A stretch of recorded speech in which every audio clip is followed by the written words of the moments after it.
कन्नौज सांसद सुब्रत पाठक ने विपक्षी सांसदों पर जमकर निशाना साधा है। उन्होंने तमाम सारे सवाल भी विपक्ष पर खड़े किए हैं।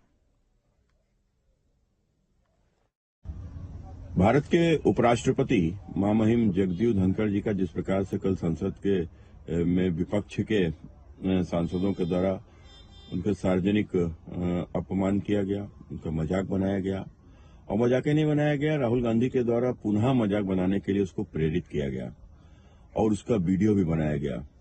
यह राहुल गांधी की एक सोच है जिसके तहत ये लगातार देश के प्रधानमंत्री नरेंद्र मोदी जी को भी अपमानित करते आए हैं। इनकी नजरों में इस देश पर प्रधानमंत्री बनने का अधिकार केवल गांधी परिवार के पास ही सुरक्षित है। यह उस परिवार में जन्म लिए इसलिए देश के प्रधानमंत्री यही बन सकते हैं, इनके अलावा कोई इस योग्यता को रखता ही नहीं है।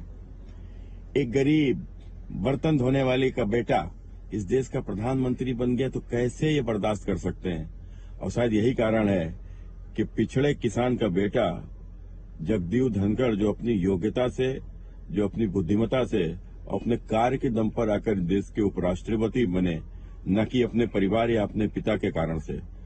लेकिन राहुल गांधी की सोच कि इस पद पर ये आखिर बैठ कैसे गए, इस पद पर तो बैठने का अधिकार केवल इनके परिवार के किसी चमचे को ही है। ये जो इसका परिवार जो कहेगा वही इस पद पर बैठ सकता है। यह सोच रखने वाले लोग या उसी प्रकार की सोच है जो सोच इस देश में मुगलों की थी, जो सोच इस देश में अंग्रेजों की थी, जो सोच इस देश में आज भी उन तमाम लोगों के पास में जो अपने आप को कहीं न कहीं इस देश को अपनी जागीर समझते हैं, प्रदेश को अपनी जागीर समझते हैं, बड़े बाप के पुत्र होने के कारण से अपने आप को ही उत्तराधिकारी समझते हैं, तो ऐसे ही सोच को सामंतवादी कहा जाता है। Deputy CM Keshav Prasad